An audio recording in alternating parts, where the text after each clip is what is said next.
आप सभी को सोमवती अमावस्या की हार्दिक शुभकामना। आज की वीडियो में हम सुनेंगे सोमवती अमावस्या की पावन कथा। सोमवार को जो अमावस्या आती है उसे हम सोमवती अमावस्या के नाम से जानते हैं। सोमवती अमावस्या के दिन सुहागिन महिला व्रत धारण करती हैं और पीपल की पूजा करती हैं। पीपल की परिक्रमा की जाती है, साथ ही तुलसी की पूजा भी की जाती है। आज के दिन पीपल और तुलसी में जल अर्पित करना चाहिए। चावल, चंदन, सिंदूर, फूल और प्रसाद, वस्त्र, दक्षिणा, मौली और रोड़ी, ये सभी चीज़ें तुलसी और पीपल में अर्पित की जाती है। 108 की संख्या में फल या मिठाई इत्यादि लेकर पीपल को अर्पित करके 108 बार परिक्रमा करनी चाहिए। आज के दिन जो भी महिलाएं सोमवती अमावस्या का व्रत रखती हैं और पूरी विधि विधान से पूजन करती हैं, उन्हें अखंड सौभाग्यवती होने का वरदान प्राप्त होता है। आपके वैवाहिक जीवन में किसी प्रकार की आ रही अड़चन भी दूर होती है। जिन कन्याओं के विवाह में किसी प्रकार का अड़चन आता है वो भी दूर होता है और आपके घर में सुख समृद्धि में भी वृद्धि होती है। चलिए आज हम सोमवती अमावस्या की पावन कथा का श्रवण करते हैं। एक समय की बात है, किसी गांव में एक ब्राह्मण रहता था जिसकी एक कन्या थी। सर्वगुण संपन्न होने के बाद भी उस कन्या का विवाह नहीं हो पा रहा था। एक दिन एक साधु महाराज ब्राह्मण के घर आए और कन्या के स्वभाव से काफ़ी प्रसन्न हुए। उन्होंने उस कन्या को लंबी आयु का वरदान भी दिया। तब ब्राह्मण ने साधु से अपनी कन्या के विवाह में आ रही बाधाओं का समाधान जानना चाहा। साधु ने कहा कि कन्या के हाथ में विवाह रेखा ही नहीं है। तब साधु ने उपाय बताते हुए कहा कि पास के गांव में एक सोना नाम की धोबिन अपने परिवार के साथ रहती है। अगर आपकी कन्या उस धोबिन की सेवा करे और वो सोना धोबिन खुश होकर अपना सुहाग दे दे, तब आपकी कन्या का विवाह हो सकता है। साधु महाराज के कहे अनुसार कन्या धोबिन के घर जाकर उसकी सेवा करने लगी। वो रोज सुबह सूर्य उदय से पहले धोबिन के घर जाती और वहाँ सारा काम कर उसके उठने से पहले घर वापस आ जाती।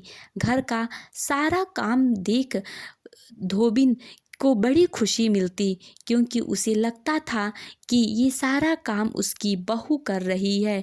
एक दिन उसने अपनी बहू से कहा कि तुम कितनी अच्छी हो, सुबह जल्दी उठकर सारा काम निपटा देती हो। तब बहू ने कहा कि नहीं, मैं तो सोई रहती हूँ, मुझे लगा कि ये सारा काम आप कर रही हैं। तब दोनों के मन में एक सवाल उठा कि आखिरकार कौन ऐसा कर रहा है। अगले दिन ये जानने के लिए दोनों इंतजार करने लगीं। तभी उन्होंने देखा कि एक कन्या घर में मुँह छिपाकर आती है और सारा काम करती है और चुपचाप चली जाती है। तब धोबिन ने उससे पूछा कि तुम कौन हो और ऐसा क्यों कर रही हो। कन्या ने धोबिन को सारी कहानी सुनाई।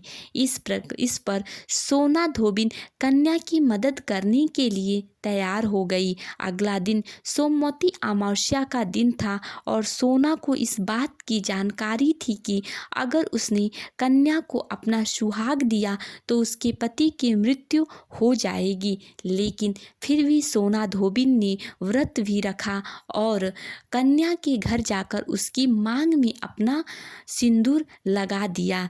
ऐसा करते ही धोबिन के पति की मृत्यु हो गई। घर लौटते वक्त सोना धोबिन ने पीपल के पेड़ की परिक्रमा की और पूरे मन से, पूरी श्रद्धा से पूजन विधि भी किया, अपना व्रत पूरा किया। जब वह घर लौटी तो उसने देखा कि उसके पति जिंदा हो गए हैं। कहते हैं तभी से सोमवती अमावस्या व्रत का महत्व काफ़ी बढ़ गया है।